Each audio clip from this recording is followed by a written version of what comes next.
you know, In the old churning days, butter, But being it a kind of pioneer. was the Wild West, wasn't it, for those was days in the 80s? It was completely the Wild West in the 80s. If you were a stand-up comic, it was at that time, and still to this day, stand-up comedy is sort of the last bastion for the straight white male. You know, it's like they still rule that world and run that world. And if you buck it in any way, you get a sidelong glance. So as you can imagine, we're talking about 30 years ago for me, walking around screaming dyke at the top of my lungs and queer, and they didn't know what to think of me. Had you been living out, you know, for a long time? Oh, was I out? Oh, I'd been out forever. Please look at me like I could be in. You know, what am I going to do? Walk up on stage and talk about my boyfriend? It's like, you know, that's not going to work. So You know, everything. who's her boyfriend? Nathan Lane? You know, it's not going to work. Yeah. So what I mean is, so everything about your adult life was open and upfront about who you Yeah. are and what you are. Yeah. Yeah. I made that choice very early on. And at a time when people weren't making that choice in my generation. You've got to remember that I look much younger than I actually am. I'm 60 years old. So people in my generation weren't generally out in the way that I was out. And I made that decision because I knew that I wanted to look in the mirror when I was brushing my teeth every morning and like the person that I saw. I wanted to like myself, and I knew that I had to behave in a somewhat integrous manner. And not even somewhat, just, you know, look, it's about accepting yourself and being who you are. Speaking of changing the world, that's probably the first step to changing the world. So what age were you when you announced to the world your sexuality? And what I were your was parents like? 17 or 18 years old. Okay. Oh, no, I waited a minute to tell my parents. Everybody else knew. In fact, I was a professional out-dyke comic. Before your parents knew? For 10 years before I told my parents. See, we've all got that inside us, right? But yeah, finally I went, you know, Leah, you're supposed to be this big out, fat dyke. Why are you not telling your parents? So I told them. How did that work? How did you actually manage that? It was kind of rough because they were Italian Catholics. Do you know what I mean? My parents were very, very Catholic, and the basis of the Catholic faith is that if you ignore something, it'll go away. That's basically the entire premise that the religion is based on. So when I came out to my parents, we went through the whole Italian thing, the screaming, the yelling, the throwing things, and then a month later they forgot about it and we had to do the whole thing again. But how did they not know if you were a comedian? How did they not know? Oh, we were in I mean, two different... let alone no, what you looked like, right or, there. you know, I mean... We were in two different areas of the world. So where I was doing comedy wasn't anywhere near them. So it wasn't like they could come see my comedy show. And yeah, so And it was before the internet, so you could get away with these there things. was, in the 80s, there was no real internet to speak of. And so, yeah, so there were, they didn't see any reviews, they didn't see anything, so they didn't know what was going on. When it became apparent that I was about to break in a big way, I went, well, maybe I better tell my parents now. But in terms of the times, I mean, there weren't that many successful female comedians, let alone... No, like I said, last bastion of the straight white male. And interestingly enough, really almost all the female comedians who were successful were lesbians. They just weren't talking about it. Rosie and Ellen and even Lily Tomlin. Yeah, they weren't out yet. So and they were all really successful. So how did the circuit and how did TV treat you? They treated me really well. I mean, I can't complain. They could only be where they are. You know, like most of the world, it can only be where it is. And so I knew that once I did the Arsenio Hall show, and once Hollywood would find me, that I would spend my life playing PE teachers and police lieutenants, which is kind of basically what I did. But I also got that lesbian who inappropriately hits on every straight woman at every function. Like I did that one too. I did it on Friends. I did it in the First Wives Club. I did it in so many different things until I said, no, I'm not doing that anymore. So, I mean, they weren't bad to me or mean to me in any way. They were just, They put me in a box just like they put everybody else in a box. I mean, the great thing about the internet is that you can see the Arsenio Hall show. You can look it up on YouTube and watch it. But that show itself had its own controversies, didn't it? Yeah, it was groundbreaking. It was a black man who had a late night talk show in America. That was huge. And he beat everybody. He beat Tonight Show. He beat Letterman. It was the #1 late night talk show in America, which is why I did that show. I was offered all three of them. I mean, it was like this thing happened, this feeding frenzy happened. But I was offered all three of them, but I chose that one because it was the #1 show. You came out and upset the lawyers. Yes. I love that. Like, before I went on, first of all, I had cameras with me too, because like 60 Minutes in America was following me while I was doing this, because it was very groundbreaking that somebody was about to walk out on television in America and just openly say, I'm gay.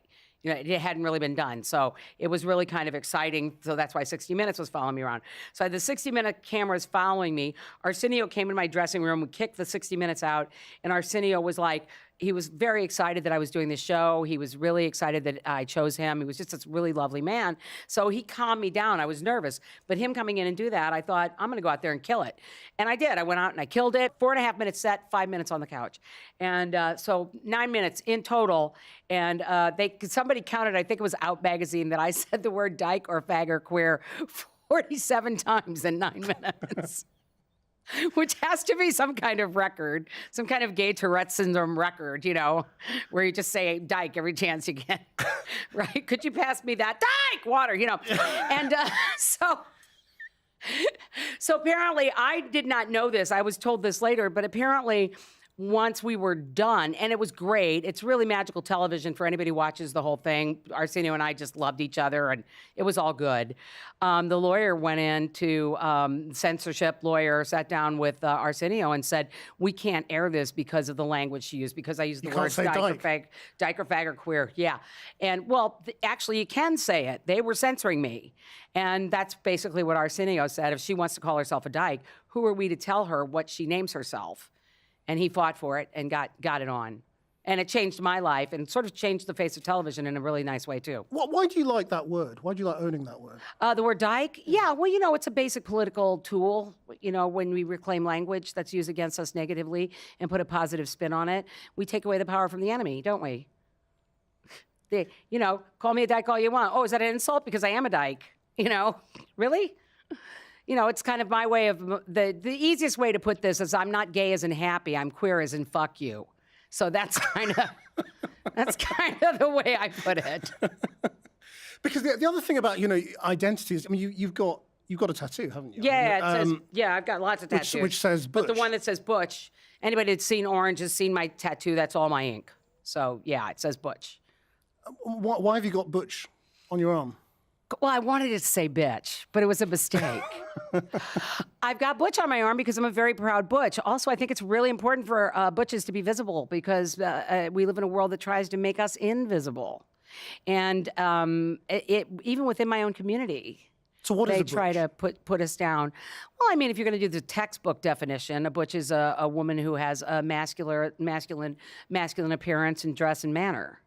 But there's a lot more to it than that. It's sort of an old school idea of relationship in our community, but I don't think there's anything wrong with old school. And we have these things. I think my favorite joke that I ever wrote about it was, how many butches does it take to screw in a light bulb? Just one, goddammit. You know, we're very self-sufficient. We feel like we can do everything and we want to do everything. It's sort of like you take all the best aspects of men and put them with all the best aspects of women. That's a butch.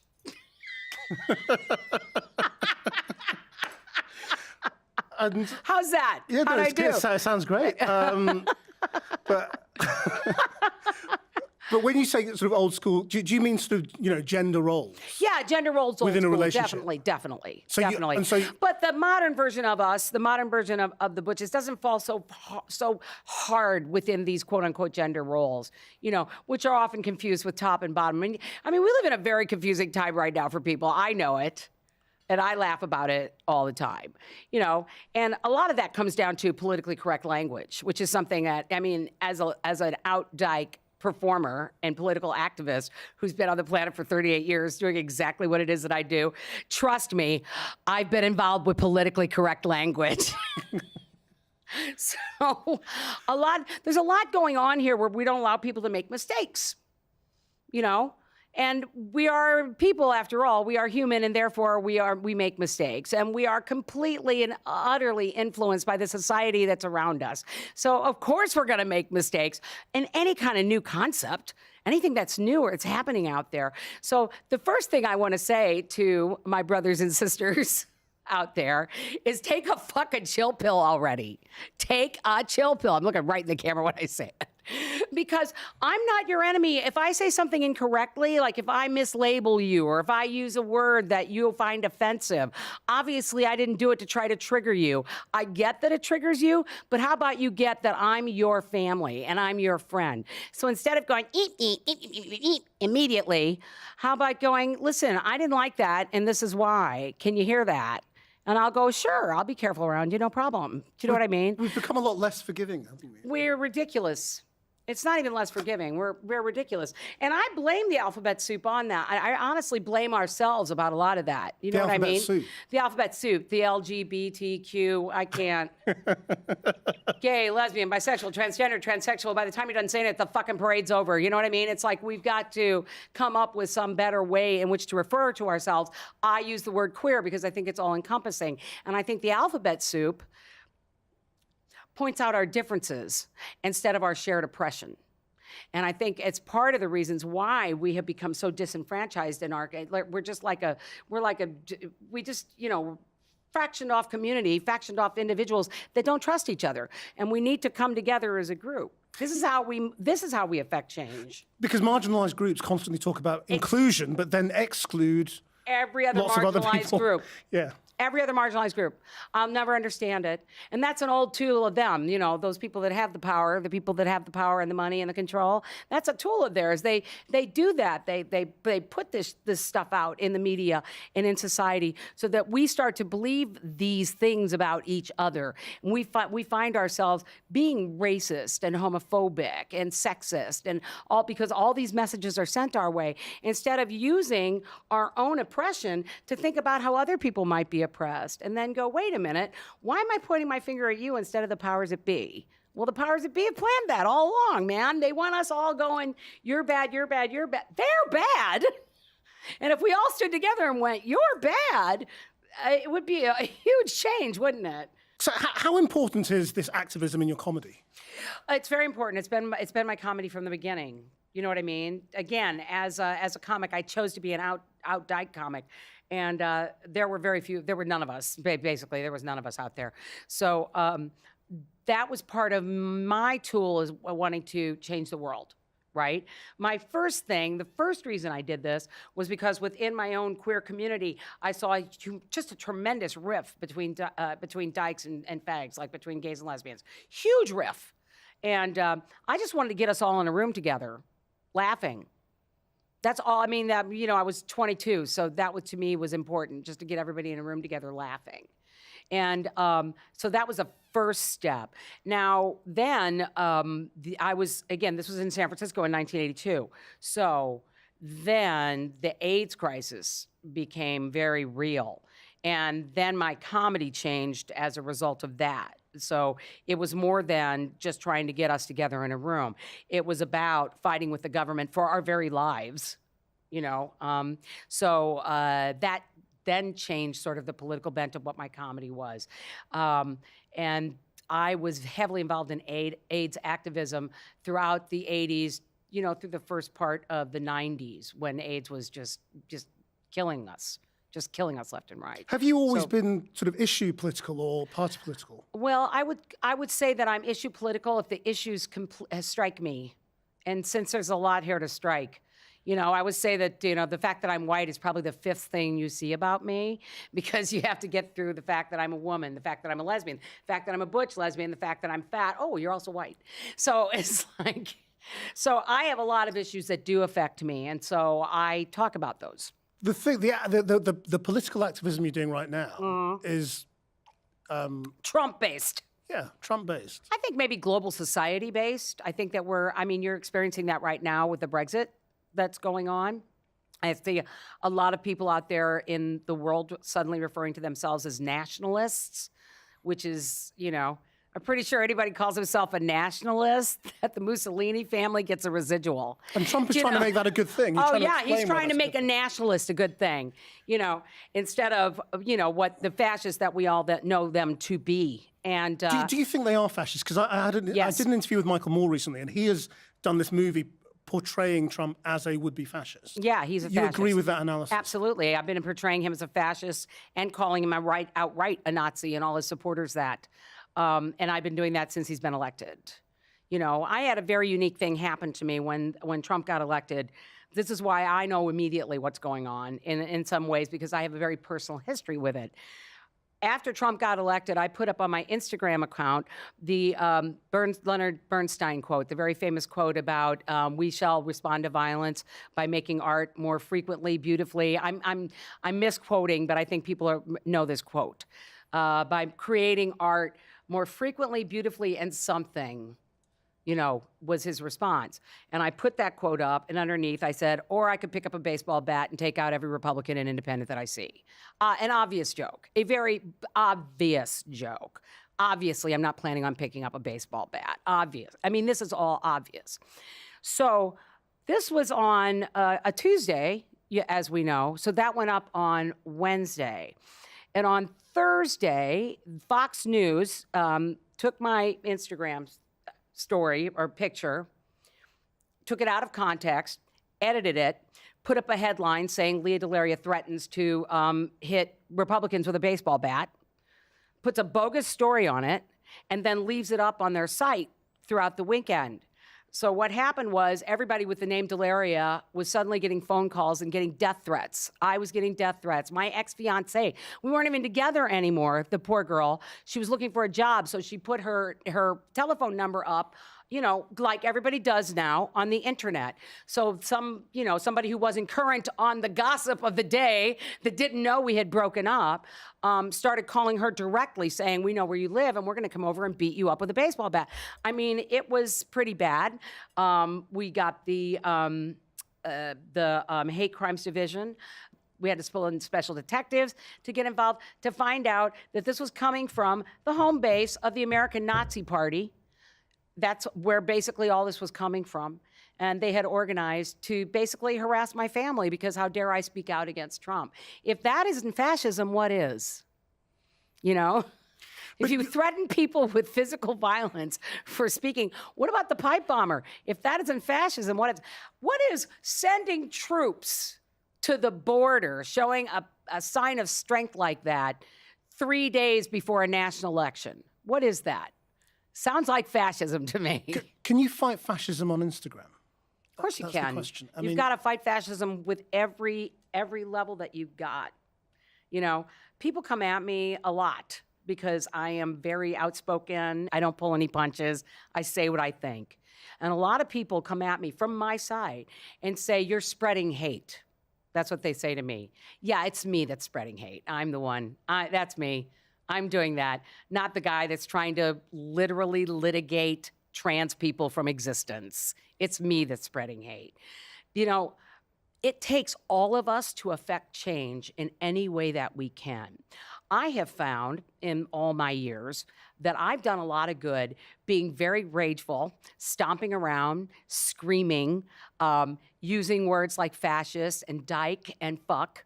And I reach a group of people that you could never reach with your calm and gentle, let's access that other person. Let's talk to them. Let's find out how they feel. I don't deny your right to be there. I think you're important. But I think I'm just as important. And I'm not going to tell you to change your tactic. Don't tell me to change mine, because it's going to take all of us to bring everybody together so that we can fight the bad guy. So in terms of the people you reach in America, yeah, are you reaching, you know, the white working class who are potential Trump supporters?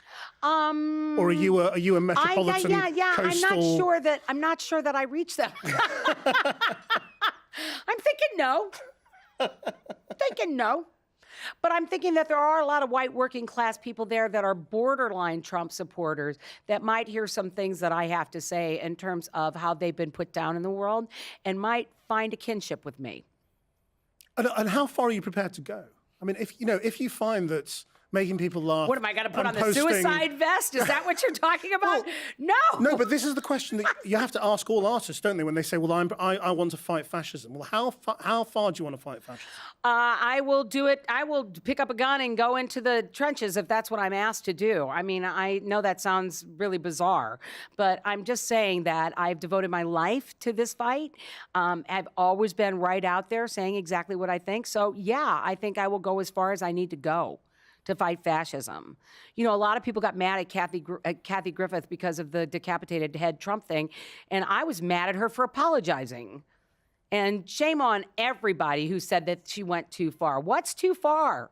I'm sorry, didn't that guy just make fun of somebody who is handicapped? Didn't that guy make fun of a Gold Star family? Doesn't he stand there and talk about grabbing women by the pussy? What's too far? Tell me what's too far. Oh, really? His decapitated head was too far? Was it too far when you had Obama hanging from a tree like he was lynched or eating a watermelon? I'm kind of done now. You know, with this really fascistic conservative environment that I have in my country that scream about their Second Right Amendment, which is their right to own guns, because I know I'm in Britain, you know, as we have gone past our 300th mass shooting this year. Let me just have everybody let that sit in. There's been, I think I'm right when I say 308 mass shootings in 2018 in America. And they're still screaming about their right to own a gun, but they have issues with my First Amendment rights, which is my right to say what I fucking think. So on guns, it's really interesting because in Britain, we often say, well, you know, this is just a cultural difference between us. We do not understand Americans' views of guns. Neither do you I. seem to be saying, yeah, neither do you. So what? As if you will look at the statistics, you'll find that the vast majority of Americans are not pro-gun. We want this addressed. You know, again, this is why the Congress of the United States has gone Democratic in this last election. We want these things addressed that are now not being addressed. Americans are good-hearted people, usually. We are a good-hearted people. And again, I think that shows. Maybe there were a lot of people, the majority, that said, I have a right to own a gun. I don't believe that many people feel that way anymore about assault weapons. I mean, honestly, that's all we've been trying to do is get assault weapons, you know? And then they always scream, well, there already is a ban on assault weapons, but there isn't a ban on semi-automatic weapons. And those semi-automatics are the ones that have information all over the internet. All you have to do is buy that, and you can turn it into an assault weapon, you know? We've got to address the issue. I mean, we just had two in like less than a week. Do you feel things are going to keep getting worse before they get better in America? I don't know. I fear that might be true. But I like this last election that we just had in America. I like the fact that we've taken over the Congress again and the judiciary. Almost all the judges that were voted in were Democratic judges, and the governorships. All the governors, we've taken so many states as governors, and there's still fights going on.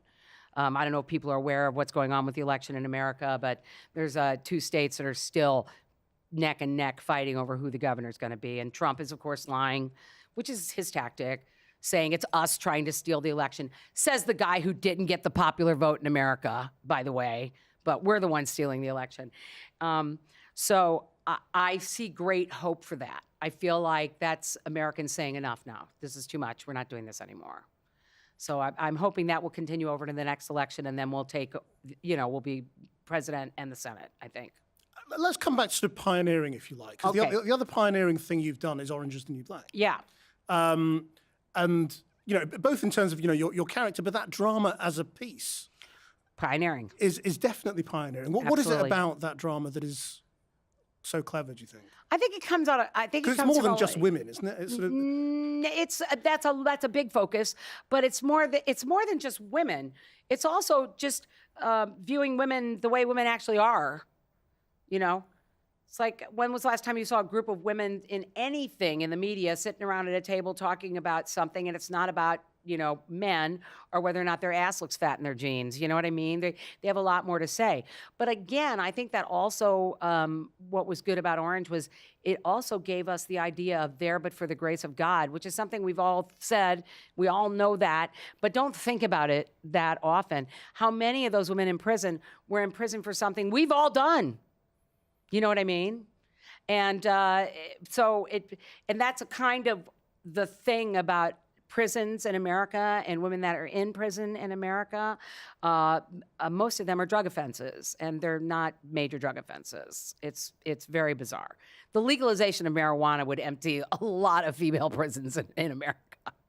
But it's hard to make people feel sorry for criminals, isn't it? Yeah, or to empathize with criminals. Except there we were doing it by showing them that aspect of it. Also, just the inhumanity of the prison system, and especially the privatizing. How's that? Yeah. The American prison system, and turning human beings into cattle, basically, into numbers. And Orange has been very, very good about that, of showing people that, and having people think about it, I think, in a different way. Instead of they're criminals, they deserve what they get. And do you think a drama like that or sits on its own, or has it already, influenced other things? It absolutely has influenced television there and film. You know, there are so many female-centric shows that are coming out now that it's kind of crazy, and non-white, which is, you know, again, fantastic. I mean, again, one of the things about Orange was not just women, but it was women of all shapes and sizes, and women of all races, and trans women, and they addressed our issues, you know? And we are seeing that in a lot of what's going on in television in America, most definitely, in Netflix, which basically is television now everywhere. And, within the film industry, we are seeing a lot of changes for women. I feel that the Year of the Woman, the Me Too, all of that has been influenced by Orange. I think Orange was the jumping point. How do you think the queer community has been represented, if you like, in the whole Me Too movement? I don't think the queer community has been represented very well in this particular movement. It's been an issue of mine. It's something I've talked about very, very much. And shame on you, second wave feminists, for having this conversation without lesbians. And I was disappointed in the Women's March on Washington, for example, after Trump was elected, because having the Indigo Girls sing Closer to Fine is not lesbian representation. More men spoke on that stage than lesbians. And I think that that's very telling. And I think that's because it's, again, run by the second wave feminist movement that has not been open to lesbians, has never been open to lesbians. Yeah, let me put it this way. Feminism needed a facelift in a big, bad way. It didn't have a really great reputation amongst anyone. And that facelift came in the name of Beyonce. Okay, Beyonce came out there and brought in all these young, free-thinking, post-feminist millennials and women to a feminist viewpoint. I mean, it makes you crazy. It's like so exciting to see it when I go to universities and stuff like that. Then we go to do the March on Washington, and what happens? They put that in control of the second wave feminists again, and what do we get? Pussy hats. You know, I'm like, get that pink thing off my fucking head already. How is this helping me? Pussy hats. You know, we want a hat that's a red hat that says, fuck you too. And, you know, that's the Beyonce kind of feminist that I'm talking about. We were talking about feminism, and we were talking about the Me Too. And I feel that I've been watching it from the stage there, from the SAG Awards that I was at, from different events that I have been to, and I don't see lesbians speaking, and I don't see lesbians being asked to speak. And I don't see them talking about what happens to us in terms of this movement, how we are overlooked because we are obvious lesbians, you know? So is it more about prejudice than sexual harassment when it comes to the lesbian experience? Yeah, it can be both, can't it? Because especially if you are a lovely feminine looking lesbian, quote unquote. We have these things all the time where people look at me and think, well, she looks like a lesbian. Then they look at my girlfriend and go, well, she doesn't look like a lesbian. What does a lesbian look like? You know what I mean? So I think that some of it becomes my experience where I'm just discriminated against, and some of it becomes the other thing too, but that's all part of it. That's all part of the Me Too movement, or it should be. So who should be the people who are speaking out? Who aren't? Do you think people aren't speaking out? No, I think we're not. I think we're speaking out. We're just not asked to be speaking out on a major platform. I think they're asking other people. You also have a view, don't you, on acting and who should, and portrayal? Yes. A sort of straight actors playing gay roles and all of that. Yeah, of course I do. I think it's, again, even more particular with lesbians, because if a non-trans actor gets cast in a trans world, my community goes crazy. If a straight man gets cast as a gay man, my community goes crazy. But they don't seem to care when straight women play lesbians. We've never had an issue with that. That's like the last, it's, again, part of that somewhat sexist movement. But do you have an issue with that? I have a major issue with that, yeah, because my roles are written but not by lesbians. They're written by either straight women or gay men. They are then directed by straight men and portrayed by straight women. In other words, I'm being removed from my own narrative. I'd like to be able to bring some authenticity to what it's like to be a part of my life. That has to start first in the writer's room and last with the actor that's portraying it. But if all of them are straight people and non-lesbians, then who's telling my story? So there's nothing per se wrong with a straight actor playing a gay role or vice versa, but it's just we live in an environment in which the queer experience has just been crowded out. I wouldn't I'd have no issue with this whatsoever if, for once, if 90% of the time my story was being told by my people. It's not. It's 10% of the time, sometimes 5% of the time. Shame on SVU that has just written a lesbian role into their new season. Shame on them for hiring a straight woman to play that role when everybody wanted a lesbian to play that role. Shame on Dick Wolf, and shame on the producing director for making this decision. Shame on them. But where does that sit with where we started this conversation about offense and everybody being offended with things? Yeah. About, This isn't being offended about things. This is me being upset about being taken out of my own story. Yeah, that's not about language. That's a really big thing. I can't put this any more plainly than that. If you're telling my story and you aren't me, have no experience from being me, and no one in that community that's telling my story does, then you're not telling my story.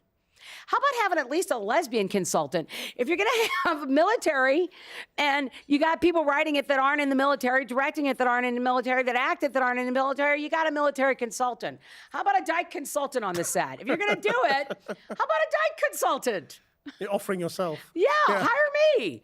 I can tell you exactly what a dyke would do or think in that situation. We've also got to talk about music, because that's why you're in London. That's why I'm here to do. You come from music, don't you? Yeah, my dad was a jazz pianist. My mother was a dancer. They met in the USO. And so did you think you were going to be a musician before you became a comedian and actor? I honestly have I just wanted to perform. That's the best way for me to put it. I knew that all I ever wanted to do was perform. I was in love with like Lucille Ball and Carol Burnett and the Rat Pack, and I loved John Coltrane and Ella Fitzgerald and all of that. I loved old movies, and I when my friends would be out playing whatever game they were playing, I'd be watching an old Betty Davis black and white. That's kind of I'm very faggy for a dyke. My background is very gay boy. But yeah, this is all I've ever wanted to do. So I don't know if I thought I would grow up being a musician. I knew I'd be an entertainer. Do you get the same kick from singing as you do from comedy? Big time. And I love, because when you see me perform, like when you come to see my show on Sunday night at the Bridge Theater, you'll see me do both. I've always done both. So you're going to see that it's primarily music. It'll be 60% music, but there's going to be 40% comedy in there too. Your singing voice, though, is really sweet. Yeah. And it's different to your comedy voice, which is raucous. When I sing jazz, it's sweet, and my comedy voice is very raucous. So how do you explain that? Well, if you heard me do if you saw me doing any of my roles on Broadway, you would never describe my voice as sweet. You would call me a belter. You would say she has a very show busy voice. That's what people would say about my voice. Really old school, really show busy, really belty. Jazz, it's just that's my style in jazz because I think it's important that you have your own voice in that idiom. I think it's incredibly important that you create your own sound and your own style. So that's my style when I sing jazz. I'm very, you would say, sweet. I have a smaller voice, but I also know how to sing for my uterus. You know what I mean? When it's time for me to belt, when I do like Sweeney Todd or Life on Mars or Welcome to My Party or any of those things that I do, that's, I'm accessing my gut and my diaphragm, and you'll hear that D sharp loud and clear in the next county. We've talked a lot over the last half an hour or so about different ways to change the world. I do like to ask people what they think is the most controversial or difficult to swallow way to change the world that they dream of. Do you have one? This is going to be very weird, I think, because this may not be the answer that you're looking for, but this is something that every human being can do. So this is why I would say that, and it's incredibly controversial in that the first thing you have to be is comfortable in your own skin. It's incredibly important. You have to be that. And in order to be that, you have to love yourself. And you have to love yourself and believe in yourself. These two things are really, really important. And then the third thing is no fucks given. If you love yourself and are comfortable in your own skin and you don't give a fuck, you can affect so much change. Personally, we can change the whole world if we all came at the world from that place. We would change everything in this planet. And I talk about this at the university level, and I'll talk about it now. These are really simple things. These are very simple things. But if you do those things, you would never be able to sit in a room while you heard somebody next to you use the N-word. You wouldn't be able to do it. You'd just stand right out and tell them and talk to them. I'm sorry, but if you're going to continue to speak like that, I'm going to have to leave the room, or I'm going to punch you in the face, whatever your style is. But it would affect